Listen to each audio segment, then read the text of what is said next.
Le dernier Edgar Wright, mon pote, on est obligé d'en parler. Monsieur, bonjour. Monsieur, bonjour, j'espère que vous avez la pêche et que la vie vous traite bien. Fonçons à Londres pour parler de Last Night in Soho. Le nouveau Edgar Wright s'est fait attendre avec cette pandémie, on a attendu très longtemps pour le voir et il est arrivé sur nos écrans cette semaine. Mais là où bas c'est que le mec qui a fait ça ou ça, n'est distribué que dans 2 salles dans Paris, c'est un truc de fou. Pendant qu'il y a je ne sais combien de salles pour le petit Nicolas et qu'il y aura sûrement plus d'une 40aine de salles pour être... C'est quoi cette maltraitance? Aucun respect pour Edgar. Mais moi j'étais bel et bien présent pour clôturer ce mois d'octobre cinématographique qui était complètement gueudin. Du Ridley Scott, du 007 et du Nicolas Cage avec Pig. Et au finish notre ami Edgar, c'était vraiment canon. Et comme d'habitude ce mec ne fait pas les choses comme les autres. Il revient avec une proposition originale, il rajoute une corde à son arc cinématographique qui est déjà très ample pour nous donner un très intéressant giallo horrifique made in London. Comme à l'accoutumée, Edgar sait nous présenter ses personnages principaux avec maestria, et ici cette petite Héloïse avec ses forces, ses faiblesses, pour de suite nous mettre dans ses yeux. Le regard émerveillé et perdu de cette petite provinciale qui débarque à Londres, une grande ville pour réaliser ses rêves, mais ça va ne pas se passer comme prévu, sinon c'est trop facile. Perfect. I love it. If I could live any place and any time, I'd live here, in London, in the 60s.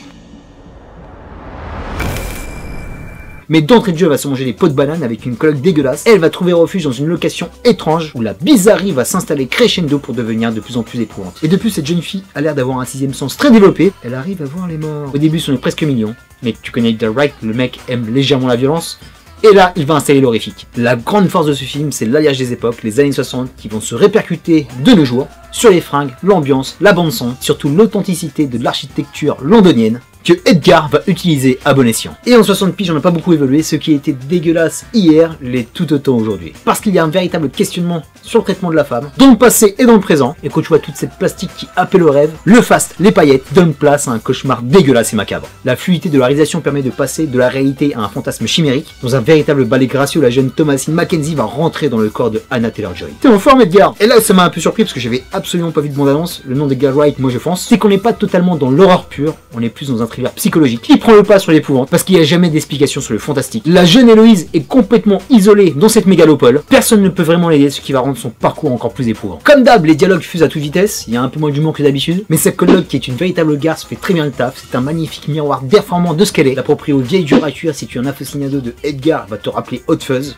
et j'aimerais donner une pomme au petit ami en or, Michael Adjao, beau gosse au cœur 30 qui va tout faire pour aider son ami Héloïse, malgré toutes les merdes incompréhensibles qu'elle se mange dans la gueule. Alors tu vois que l'ami Edgar, il a bien fait ses devoirs de cinéphile, parce qu'il y a beaucoup de références à Hitchcock, beaucoup de références à Argento, et beaucoup de références à un mec que j'ai pas envie de citer, mais je vais le citer quand même, l'ami de la jeunesse, Polanski. A contrario, j'ai un vrai bémol par rapport à ce film, j'ai vraiment un gros souci. Comme je te l'ai dit, tout est bien amené, tout est bien gaulé, c'est du Edgar Wright, ça va super vite, la mise en place est canon, mais je trouve le dernier acte semi-raté, parce que sur ce genre de film, tu t'attends à un gros twist, tu t'attends à une grosse surprise. Et dès la moitié du film, t'as crié le poteau rose, mon pote, et là ça se fait pas, parce que tu sais où ça va, t'as envie de dire à Thomasine, non, tu fais erreur, c'est pas là où il faut aller. Tout le monde l'a vu, mon gars, tous les spectateurs l'ont vu.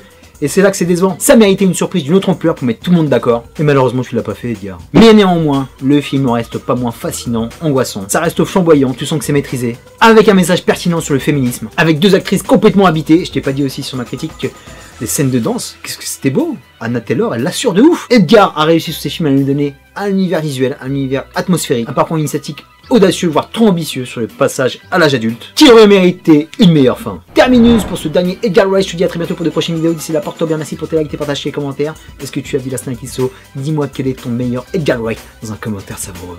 Peace and love.